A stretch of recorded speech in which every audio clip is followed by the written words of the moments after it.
안녕하세요. 세로이입니다.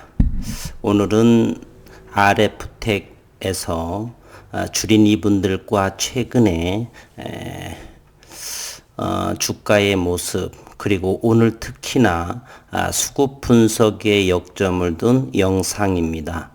주린 이분들께서는 수급 분석에 역점을 둔 이 영상을 면밀하게 기록도 해보면서 기억해 주시는 시간 되셨으면 좋겠습니다. 물론 그 수급이라고 하는 것은 기업적인 내용에 바탕을 둔 수급 분석이어야 되겠고요. 의미 있는 수급 분석이 영상에서 담겨지리라 저는 생각을 합니다. 먼저 최근 기업 분석을 하게 되면 RF텍은 뷰티, 바이오, 5G 안테나로 시너지를 극대화하고 있는 상황이고 이것의 결과물은 2021년 내년을 겨냥을 하겠죠. 올해는 2020년은 시작에 불과하고 본격적인 주가와 기업의 성장은 2021년이라고 내다보고 싶습니다. RF텍은 5G 기지국용 안테나 모듈 사업에서 현재 RF텍의 요것은 글로벌 빅3, 빅4에 해당을 합니다. 새로운 성장 기반을 마련했다. 신종 코로나 바이러스 감염증 사태로 세계적으로 5G 통신망 보급이 속도가 잠시 늦춰졌지만 향후 여러 국가의 5G 통신망이 보급될 예정이기 때문에 내년부터는 수요가 크게 증가할 것으로 내다보고 있습니다. RF텍 자회사 RF바이오는 히알루론산 필러와 보툴리늄 톡신 사업을 순조롭게 진행하고 있다. 특히 보툴리늄 톡신의 경우 11월 초에 세계 최초로 벌꿀로부터 분리 동정에 성공한 보툴리늄 균주에 대해서 염기서열 분석을 완료해 톡자 균주를 보유하고 있다는 사실을 과학적으로 입증했습니다. 톡신 업계에서 균주의 유래에 관한 분쟁이 끊이지 않는 상황입니다. 12월 16일이면 대웅제약과 메디톡스가 분쟁의 최종 상황이 결정이 나겠죠. 그 이후 질병관리본부 질병청에서는 국내의 상황을 보툴리늄 균주에 대한 출처에 대한 것이 좀 더 적극적으로 진행될 거라고 생각을 해보고요. 전 세계에서 유일무이한 독자균주를 보유하고 있다는 것 자체만으로도 의미가 크다 하겠습니다. RF바이오는 독자균주의 상업화 가능성에 대한 검증을 마치고 내년 1분기 중에 그것이 2월인지 3월인지는 잘 모르겠고요. 어쨌든 1분기 중에 우수의약품 제조 및 품질 관리 기준 GMP, CGMP 공장 설립에 착수할 계획이다라고 밝혔습니다. 공장이 준공되면 히알루론산 필러 유수필과 시너지를 내기 위해 에스테틱용 톡신 제제를 우선 출시할 예정이고 장기적으로는 치료용 톡신 제제를 생산해 적응증을 넓히는 한편 글로벌 진출을 추진해 톡신 시장의 대표 브랜드로 도약을 목표로 하고 있다라고 포부를 밝혔습니다. 이러한 기업적인 상황 속에서 지난 4일 250만 주의 외국인 기관 투자가들로 FI 투자 간의 블록 딜이 생겼죠. 현재 수급 상황부터 먼저 들여다보도록 하겠습니다. 주린 이분들께서는 잘 기억해 보시기를 바라겠게요.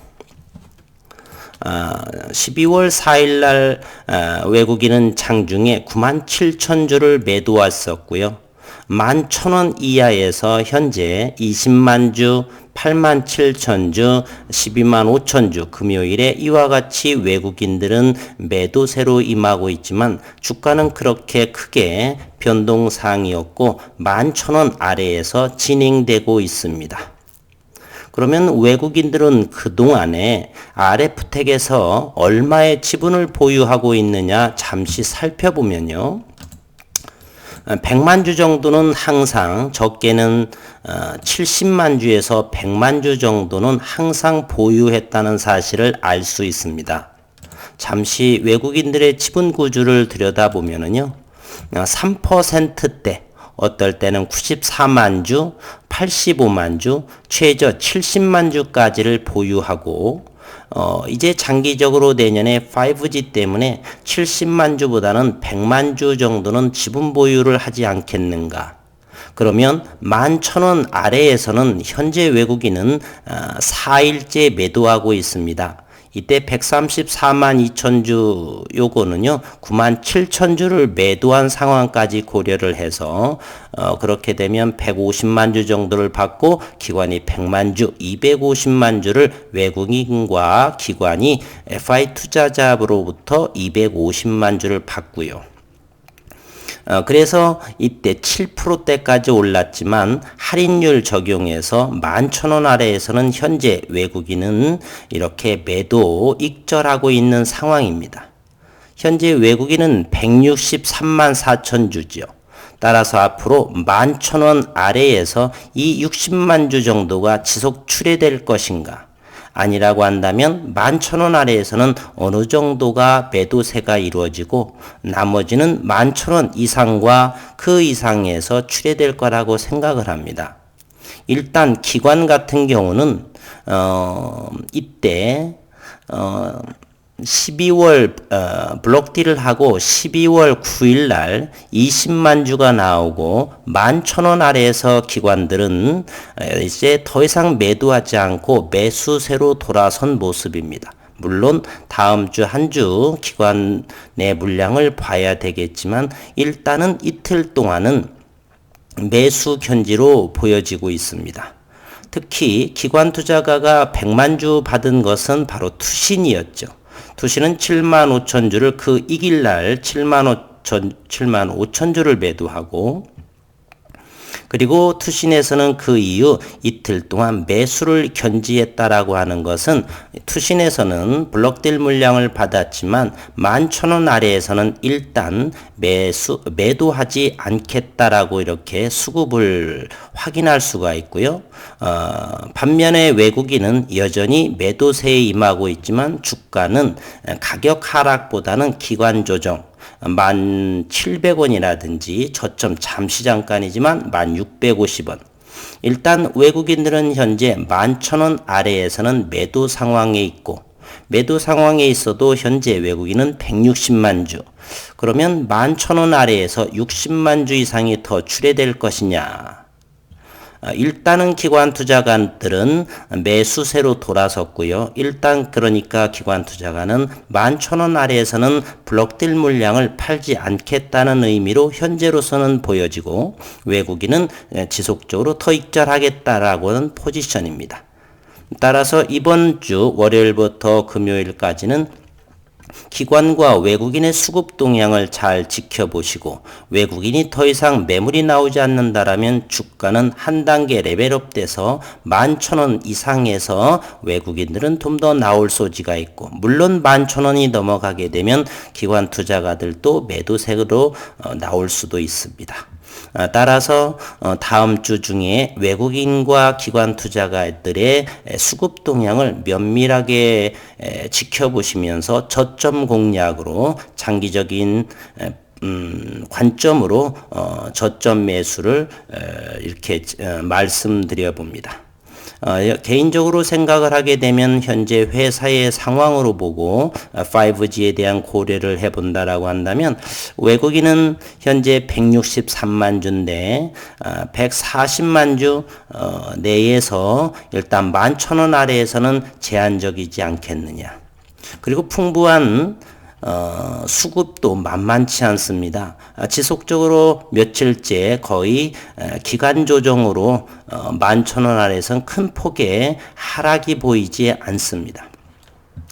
분봉을 보게 되면 잠시 1,700원 정도가 가장 저점이고요. 그리고 11,200원 사이에서 박스권에서 요 모습에서 외국인들은 물량이 나오지 않을까.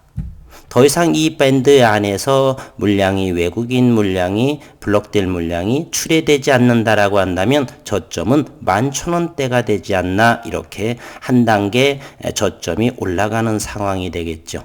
따라서 주린이 분들께서는 기관 투자가 특히 외국인 동향, 수급 동향을 면밀하게 관찰하셔서 가장 초점에 지속적으로 담아가시는 전략이 어떻지 않나 저는 이렇게 생각을 합니다.